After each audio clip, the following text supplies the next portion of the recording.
You know, this year in particular, even more so than years in the past, taking these soil samples are extremely critical this year with fertilizer out the roof.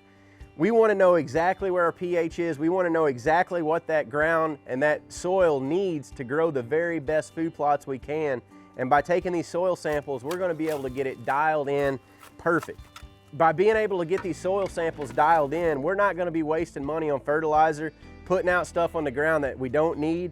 We're going to have it dialed in, and we're not going to spend an extra dollar that's unneeded on fertilizer.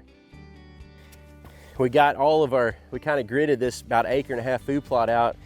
We put all of our samples in the bucket. Now what we're going to do is just kind of break them up, chop it up with a shovel. And then what we're going to do is just mix it, try to mix it as good as we can. And that's going to give us a good average of the entire field.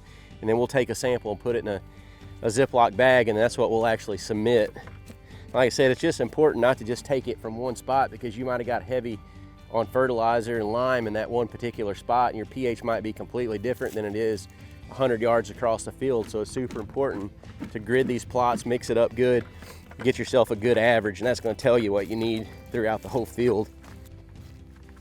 The cool thing about using Big Tine is they have their own lab. So when we get all this done, they've got their own forms. We'll fill it out, we'll send it to their lab, and then they'll kick it back to us with everything that we need to know. So super easy, simple method that gets overlooked, and process that gets overlooked a lot, but super critical, and especially as high as dry fertilizer is now. You don't want to miss the mark on what you need in these fields. You want good food plots, but you also don't want to break the bank either. So we're going to get this one done and move on to the next one.